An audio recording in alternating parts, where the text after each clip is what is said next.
ષષ્ઠ સ્કંદ સાથે જે આપણે સમાનતા કરી, ચર્ચા કરી હતી.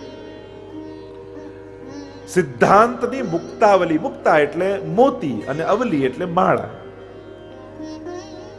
જેમ છૂટા છૂટા મોતી હોય એના કરતા માળા બને તો એ ધારણ કરવામાં સુગમ અને સુંદર થાય. મહાપ્રભુજીએ સિદ્ધાંત રૂપી મોતીઓની માળા અહીંયા સિદ્ધાંત મુક્તાવલીમાં આપણને આપી છે. અચ્યુતદાસ પર કૃપા કરી અને મહાપ્રભુજી આ સિદ્ધાંત મુક્તાવલી ગ્રંથ એમને ભણાવ્યો. અચ્યુતદાસ મથુરામાં રહેતા, અચ્યુતદાસ સનોડિયા, કારણ કે અનેક અચ્યુતદાસ 84 વૈષ્ણવમાં તો છે. મથુરામાં રહેતા, માતા પિતા સાથે યાત્રા કરવા માટે ગિરિરાજજીમાં આવ્યા. ગિરિરાજજીની શોભા એમણે જોઈ, કંદરા જોઈ, લતા પતા વૃક્ષો જોઈ, અલૌકિકતાના અનુભવ એમને થયા. અને માતા પિતાને કહ્યું કે મારું મન તો અહીંયા લાગી ગયું છે, મારા મનમાં વૈરાગ્ય જાગ્યો છે, મારા વિવાહ થયા નથી, એમ કરો આપ તો જાઓ અને હું અહીંયા થોડા દિવસ રહીને પછી આવીશ. માતા પિતાને રવાના કર્યા. કહ્યું કે અહીંયા રહીશ ક્યાં, કે આપણા આટલા સંબંધીઓ અહીંયા રહે છે જતીપુરામાં, તો એમને ત્યાં રોકાઈ જઈશ. માતા પિતા રવાના થયા અને આ તો ગિરિરાજજીની કંદરાઓમાં, ગોવિંદ કુંડમાં અને આ બધા સુંદર સુંદર કુંડ નિકુંજોમાં પરિભ્રમણ કરે ને ઠાકોરજીની લીલાનું સ્મરણ કરે છે. ચિત્તમાં પરમ અલૌકિકતા જાગી, પરમ વૈરાગ્ય મનમાં આવ્યું. મહાપ્રભુજી પધાર્યા છે સદ્દુ પાંડેના ઘરે અને ત્યાં શ્રીનાથજીનું પ્રાગટ્ય કરવાનું છે. સદ્દુ પાંડેને ત્યાં પધાર્યા. અચ્યુતદાસ મહાપ્રભુજીના શરણે આવ્યા, કારણ કે સદ્દુ પાંડે આદિને બ્રહ્મ સંબંધ આપ્યું, શ્રીનાથજીને પધરાવ્યા. અચ્યુતદાસ શરણે આવ્યા અને બ્રહ્મ સંબંધ લીધું. મહાપ્રભુજી આજ્ઞા કરી કે અચ્યુતદાસ તમે શ્રીનાથજીની સેવા કરો. બે હાથ જોડીને દંડવત કર્યા અને કહ્યું, જયરાજ આપ એવી કૃપા કરો, કારણ કે સેવા તો મારાથી નહીં બને, પણ આપ એવી કૃપા કરો કે મારું મન સદા માનસીમાં લાગેલું રહે, મારું ચિત્ત ભગવત લીલાઓનું ચિંતન કર્યા કરે, ભગવત સેવામાં ચોંટી જાય. અને ત્યારે મહાપ્રભુજીએ પોતાનું ચરણામૃત અચ્યુતદાસને આપ્યું. એના માથે લગાવ્યું, નેત્રોમાં લગાડ્યું, હસ્તમાં લગાડ્યું.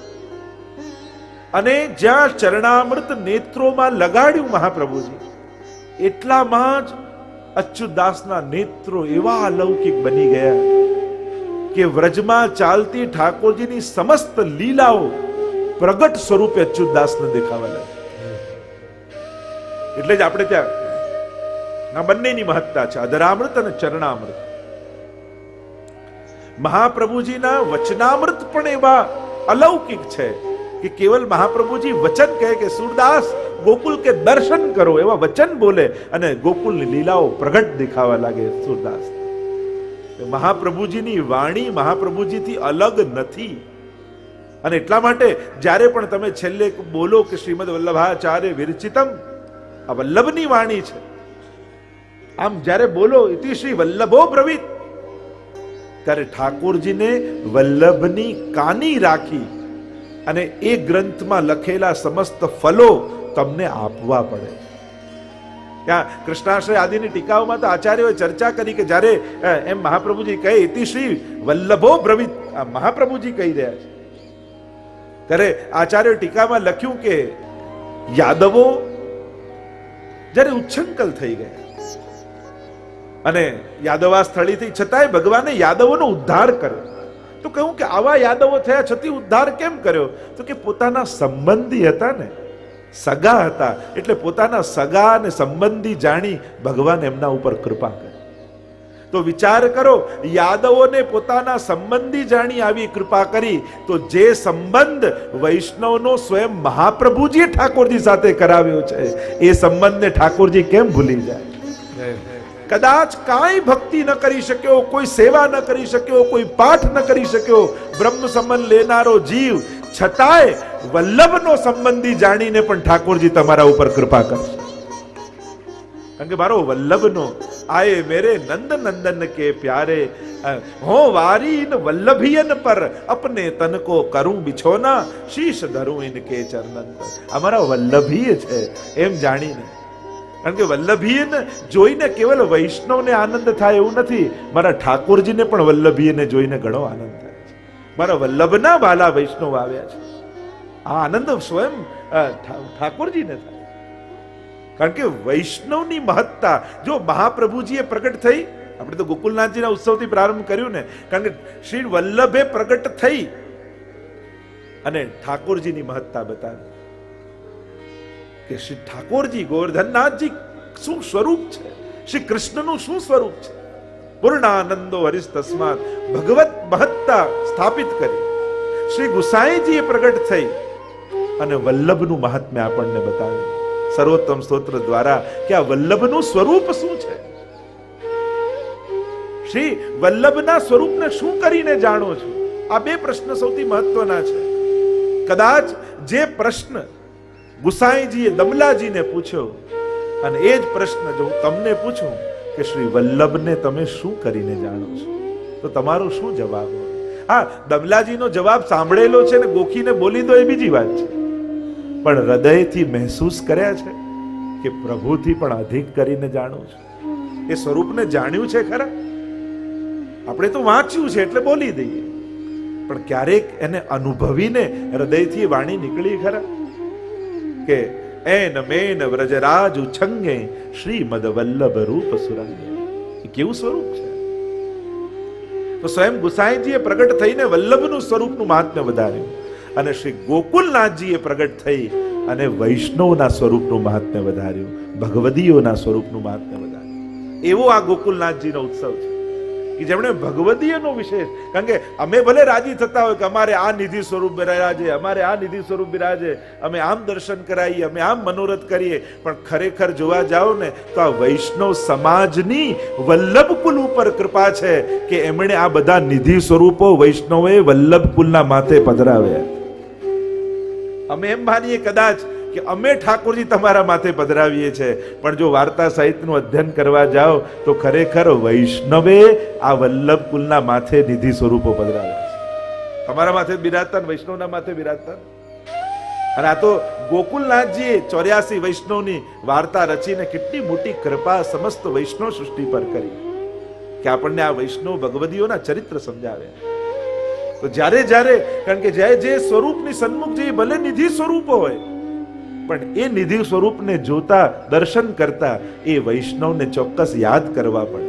આજે પણ જ્યાં જ્યાં એ સ્વરૂપો બિરાજે છે અને જ્યારે એમના મનોરથો થાય, 56 ભોગ આદિ થાય, ત્યારે જેના માથે ગુસાઈજીએ પધરાવ્યા ને એ વૈષ્ણવને યાદ કરી એની કાની પણ આપવામાં આવે. ત્યારે ઠાકોર આજે પણ પદ્મનાભદાસજીની કાનીથી ભલે મથુરાધીશ વૈભવમાં બિરાજતા હોય, પણ એ છોલેની કટોરી તો આજે પણ આરોગે છે, કારણ કે એ એમનાથી એનો પરિચય છે. તો આ ભાવ પુષ્ટિ માર્ગનો છે, અન્યોન્ય છે.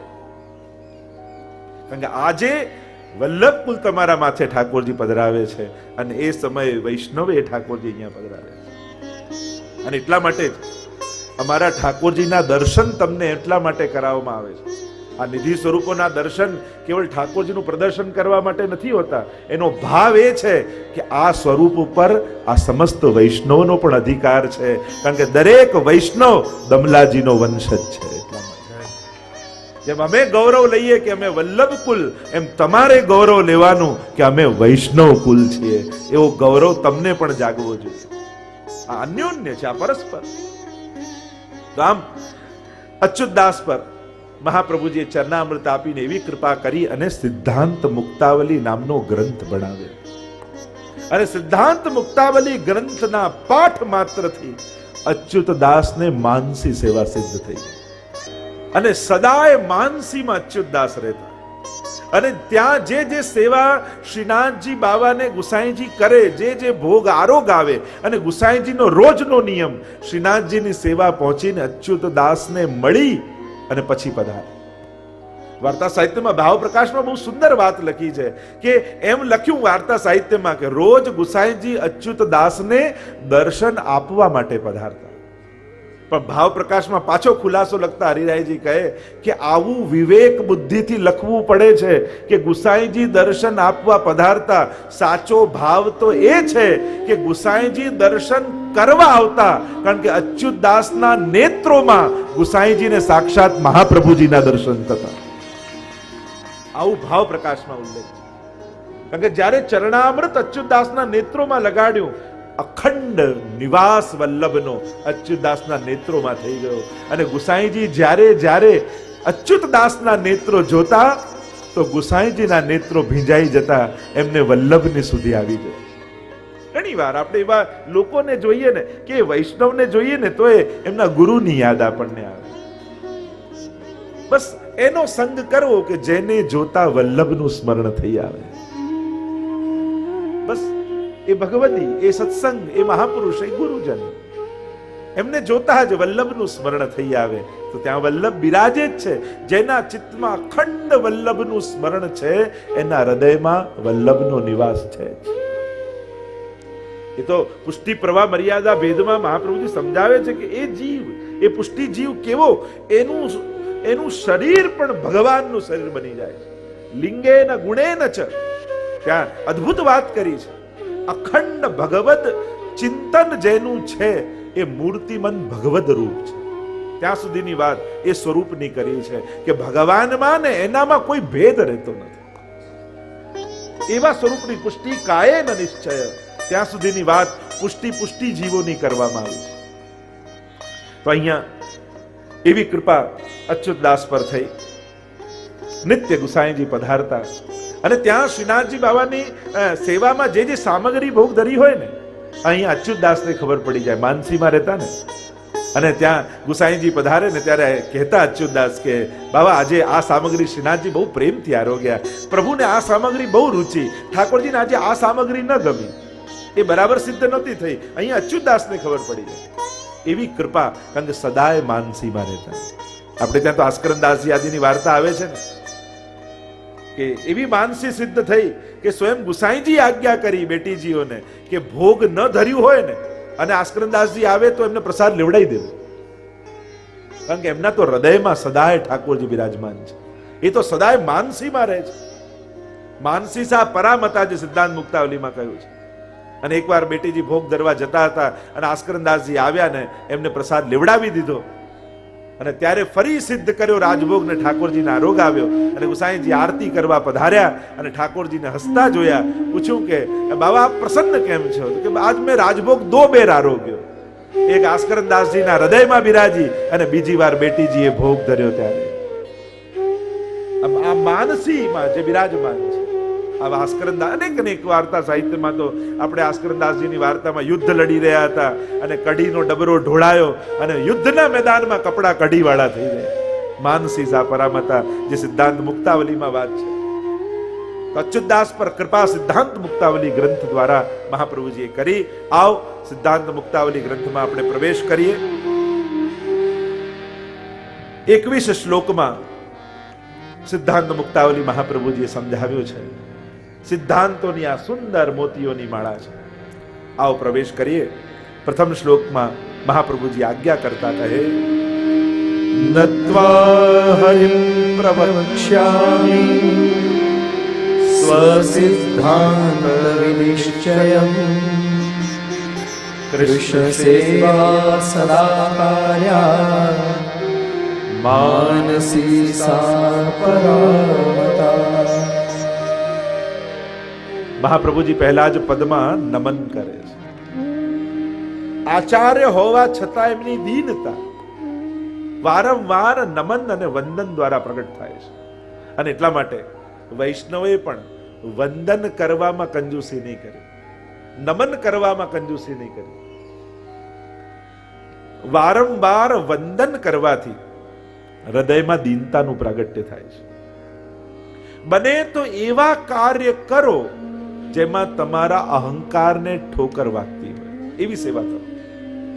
જો હૃદયમાં ખરેખર દીનતા ઈચ્છતા હો તો જે સેવા કરવામાં તમને શરમ આવે ને એ સેવા માંગીને લો. હૃદયમાં દીનતાનું પ્રાગટ્ય થશે. તમને બુહારી કરવામાં શરમ આવે, નક્કી કરો. બહેનોને તો ના આવે, ભાઈઓની વાત કરી. કારણ કે હું જોઉં ભલે આ બાજુ, પણ મારું ધ્યાન તો ભાઈઓ તરફ જ હોય.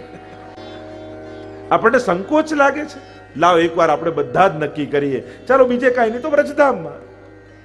લૌકિકમાં તમે ગમે તેટલા મોટા પદ ઉપર હો કે ગમે તેટલા મોટા સ્થાનમાં હો, ઠાકોરજી સામે તમે શું છો એ જ તમારો અહીંયા હવેલીમાં પરિચય છે. પ્રભુ આગળ આપણે શું? અહીંયા મોટો કોણ? જે સેવામાં વધારે મોટો હોય એ મોટો. એક વાર નક્કી કરો કે લાવ હવેલીમાં જાઉં, બુહારી માંગુ અને ઠાકોરજીના મંદિરની બુહારીની સેવા કરું. હું તમને સાથ આપીશ. સેવામાં શેનો સંકોચ હોય?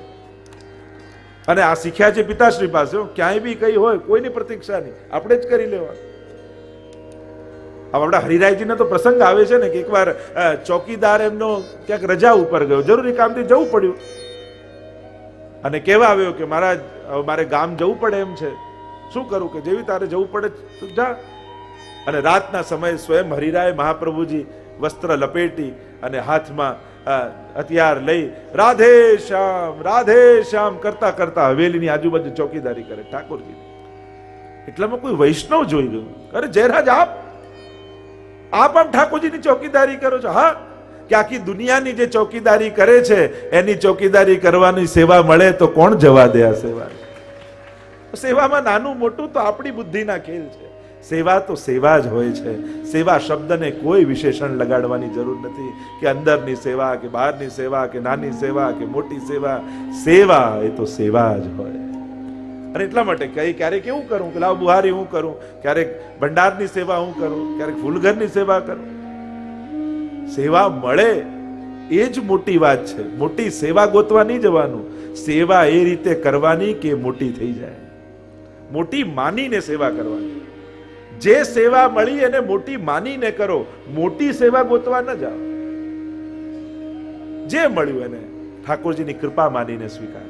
એટલે સેવા કરવામાં ક્યારે સંકોચ મનમાં નહીં રાખો. આપણે તો અનેક પ્રસંગો, આપણે તો ગુસાઈજીના, ગોકુલનાથજીના, હરિરાયજીના અને આજ સુધીના આચાર્યોના કેટલા પ્રસંગો આવા દીનતા ના આવે છે. નત્વા હરિમ પ્રવક્ષ્યામિ, નમન કરું છું હરિને. અને સ્વસિદ્ધાંત વિનિશ્ચયમ, બાલબોધમાં સર્વ સિદ્ધાંત સંગ્રહમની વાત હતી.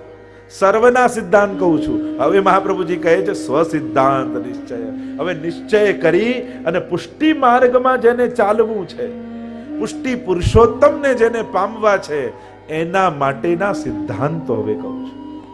અને એ સિદ્ધાંતોને બતાવતા પહેલી જ વાત કરી, કૃષ્ણ સેવા સદા કાર્યા માનસી સા પરામતા. આ એક સનાતન મહાપ્રભુજીનો સિદ્ધાંત. પહેલો સિદ્ધાંત એ છેલ્લો સિદ્ધાંત. પહેલા પગથિયે જે મળશે એ છેલ્લા પગથિયે મળશે. પહેલા પગથિયે સાધન રૂપા, છેલ્લા પગથિયે ફલ રૂપા. અને કહ્યું કૃષ્ણ સેવા સદા કાર્યા. કૃષ્ણની સેવા એ જ સદા કાર્ય છે. સદા કૃષ્ણની સેવા કરી. અને માનસી સા પરામતા. અને માનસી સેવા એ પરમ છે. ભગવત સેવા એ પુષ્ટિ માર્ગનો મૂળભૂત સિદ્ધાંત છે. અને સ્વસિદ્ધાંત વિનિશ્ચયમ એમ જ્યારે મહાપ્રભુજી કહે ત્યારે આચાર્યો ટીકામાં સમજાવે છે કે સ્વસિદ્ધાંત એટલે કોઈ મહાપ્રભુજીએ પોતાનો મનોકલ્પિત કોઈ સિદ્ધાંત આપ્યો છે, યા સર્વશાસ્ત્રોથી કંઈક જુદો માર્ગ આપ્યો છે કે જુદો સિદ્ધાંત આપ્યો છે, કોઈ નવી વાત હિન્દુ ધર્મમાં કાઢી છે? તો કે ના. સ્વસિદ્ધાંત વિનિશ્ચયમ એટલે વેદ, બ્રહ્મસૂત્ર, ગીતાજી અને ભાગવતજીમાં જે મૂળ સિદ્ધાંત રૂપે સાર કહ્યો છે, એ સાર હું વિનિશ્ચય કરી અને તમને કહું છું કે દરેક શાસ્ત્રોમાં મૂળભૂત રૂપે તત્વતઃ એક જ વાત છે, કૃષ્ણ સેવા સદા કાર્ય. કૃષ્ણની સેવા કરે. અને દરેક શાસ્ત્રો પ્રમાણે આપણે સમજી શકીએ છીએ. આજે અર્જુન ગીતાજીમાં જો કરીશ્યે વચનમ તવ, આજ ગીતાજી પ્રમાણે પ્રમાણ આપીએ સેવાનું, યા ભાગવતજી પ્રમાણે આપીએ તો અનેક ચર્ચા એમાં કરી શકાય. ઘણી લાંબી ચર્ચા કરી શકાય દરેકના પ્રમાણો આપીને. ભાગવતજીમાં તો ઠેર ઠેર કૃષ્ણ સેવાની જ વાત છે. અને એટલામાં કે આ સ્વસિદ્ધાંત એટલે કોઈ બીજો સિદ્ધાંત નહીં, શાસ્ત્રનો સિદ્ધાંત તમને કહું છું. એટલે કે વેદ ભણીને શું શીખ્યા, બ્રહ્મસૂત્ર ભણીને શું કરશો, ગીતાજી ભણીને શું કરશો, ભાગવતજી ભણ્યા પછી શું કરશો કે કૃષ્ણ સેવા. આ બધાનો સાર છે. એટલે કે જે 1 કલાક પણ ઘરે સેવા કરે છે ને, એ વેદને જીવી રહ્યો છે, એ બ્રહ્મસૂત્રને જીવી રહ્યો છે, એ ભાગવતજીને જીવી રહ્યો છે, એ ગીતાજીને જીવી રહ્યો છે. ભલે એને ગીતાજી નહીં આવડતા હોય, ભલે એને ભાગવતજી મોઢે નહીં હોય, પણ એ ભાગવતજીને પ્રેક્ટિકલ જીવી રહ્યો છે એના જીવનમાં. એ પોતે ભાગવત બની જાય છે, એ પોતે ગીતા બની જાય છે.